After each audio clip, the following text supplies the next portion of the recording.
I'm so glad to hear you say that, because that's the way I would imagine, it would be, as someone who I know that it's make believe and it's story and all that, but at the same time, like, there is a responsibility that comes with it. I mean, we've been talking about how Eddie felt the pressure of being in that spot. And we've all heard as fans that once upon a time, Vince wanted to have a great, close personal relationship with the champion. We've heard that he was in constant communication with the Hulk Hogan's and the Bret Harts and that sort of thing, because you're the face that runs the place. So we've heard that there becomes a bond because you're speaking with Vince all the time. Were you already on that sort of level with Vince at this point, or did that become more of a priority for you guys to communicate now that you're the champ? I don't know, it became more of a priority. Vince communicated more with me. Vince is very Machiavellian in the fact that, he does what is needed at the time. And it doesn't mean that he doesn't appreciate the other guys, but, when you're out of sight, you're out of mind, because Vince has so many moving parts that he has to deal with. And all of a sudden I'm the guy. And so, I was in constant contact with Vince, and it was really cool that the day after, I remember it was the week after I won the championship, I went on the media tour like you always do. Vince opened up kind of the keys to the kingdom to me. And he goes, listen, when you go on the media, he said, go on there. And he said, make them love you. Tell them how nice they are, how nice they look. Tell them everything, backstage. And he said, when you're on air, just be the nice, wonderful guy. He said, so when you leave, that host or hostess is going to say, man, that JBL, what a nice guy he is. And he said, because fans will look at it and go, no, he's not. He's a fake. He's a fraud. We hate that guy. Well, that proves it right there. He's an asshole.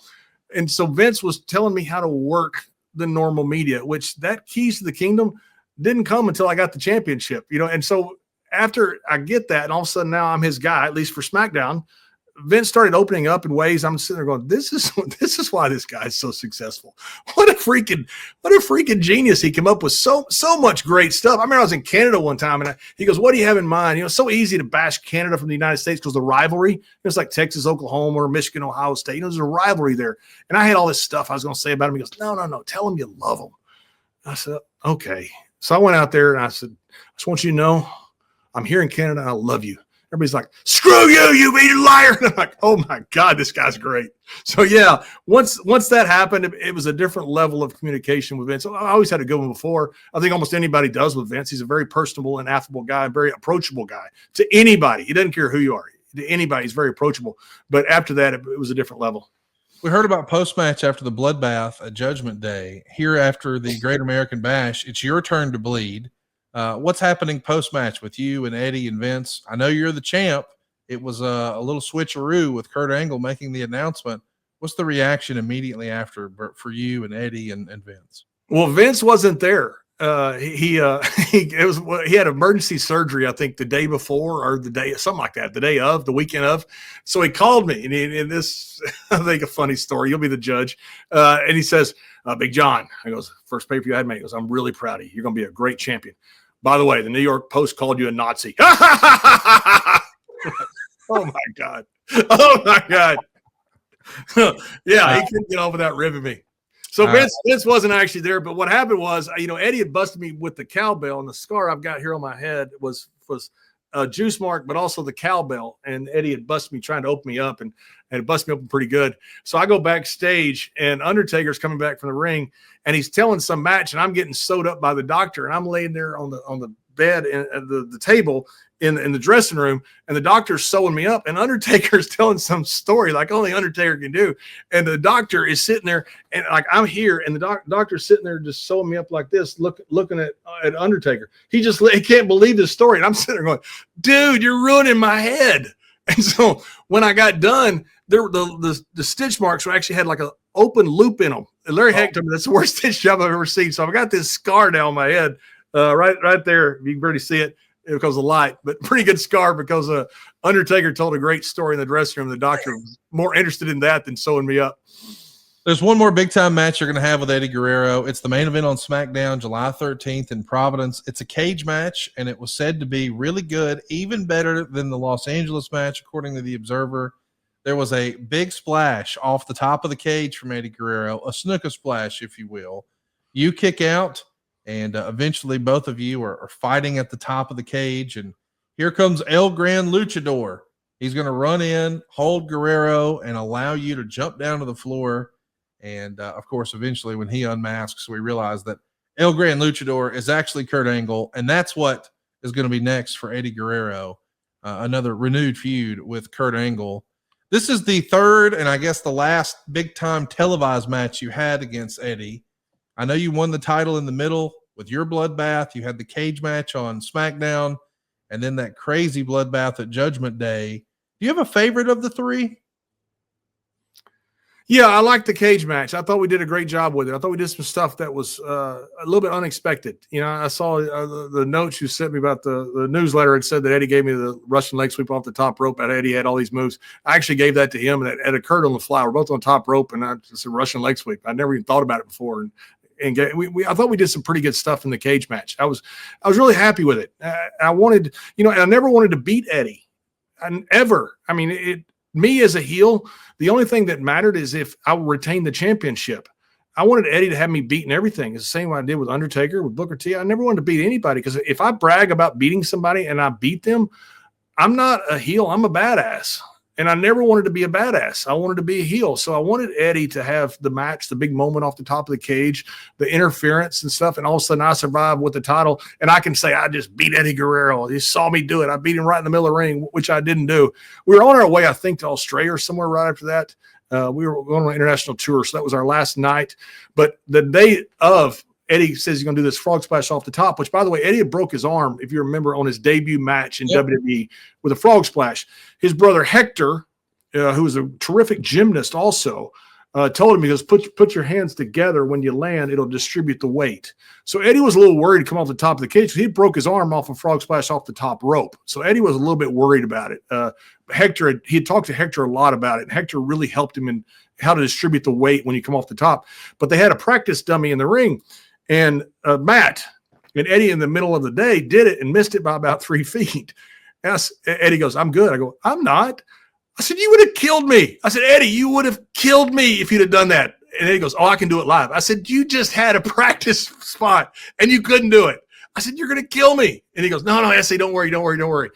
So when I'm laying there, that's what I'm thinking is, oh my God. And I didn't want to lean up. If you saw it in the match, I didn't lean up you can see it right there.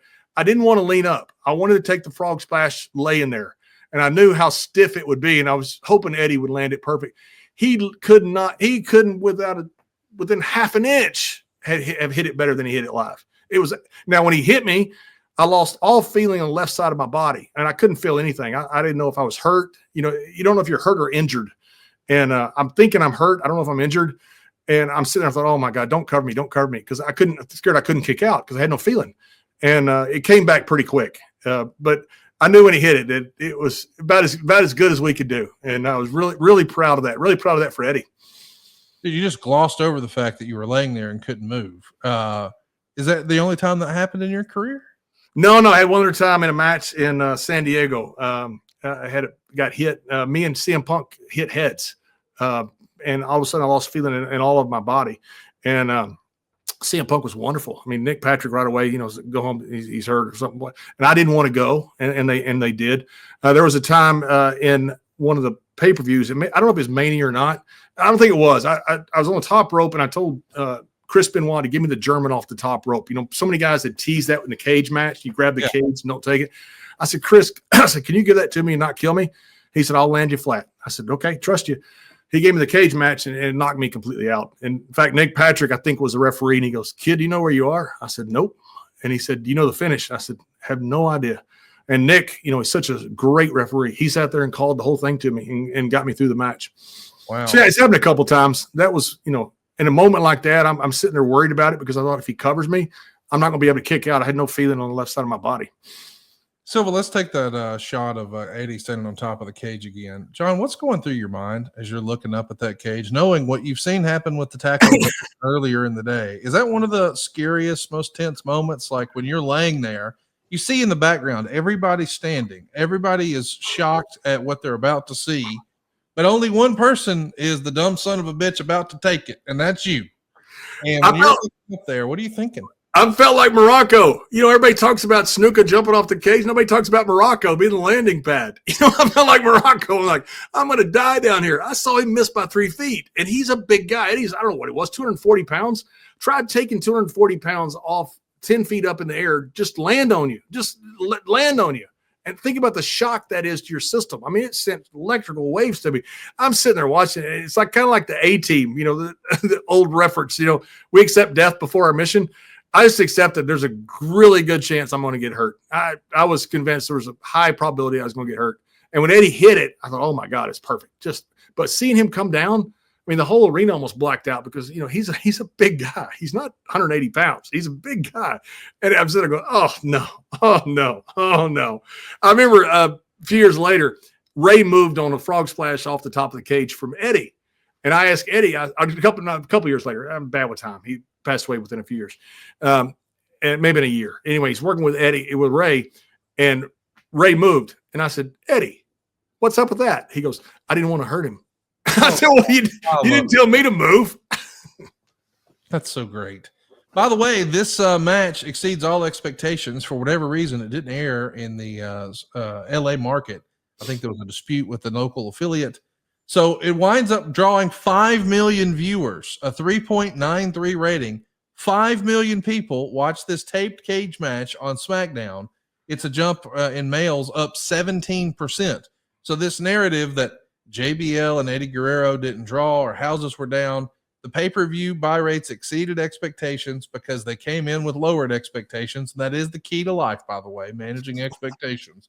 But when you hear that this thing popped a number and it was up 17%, were you disappointed that they had seemingly moved on and now it was going to be Eddie Guerrero and Kurt Angle and your stuff with Eddie was done for now? Yeah, obviously, because Eddie meant so much to me. I didn't want the angle to ever end, but I knew we had to do something there to give it a break. I always thought we'd come back to it, and I still thought we would have. If Eddie hadn't passed away within, a year or two, whatever it was, we would have come back to it. And that's what Vince had in mind at the time. So I knew I didn't want to carry it too long where it killed it. I wanted to leave it where it was still hot enough where we came back to it because we didn't know what we needed in the next few, months. We had so many guys getting injured at that time. We had a really thin roster. We didn't know what we needed. And we didn't know we were going to need to come back to it. So, of course I missed working with Eddie, but I understood why the change was made because we knew that you had to stick this in the back pocket in case you needed it.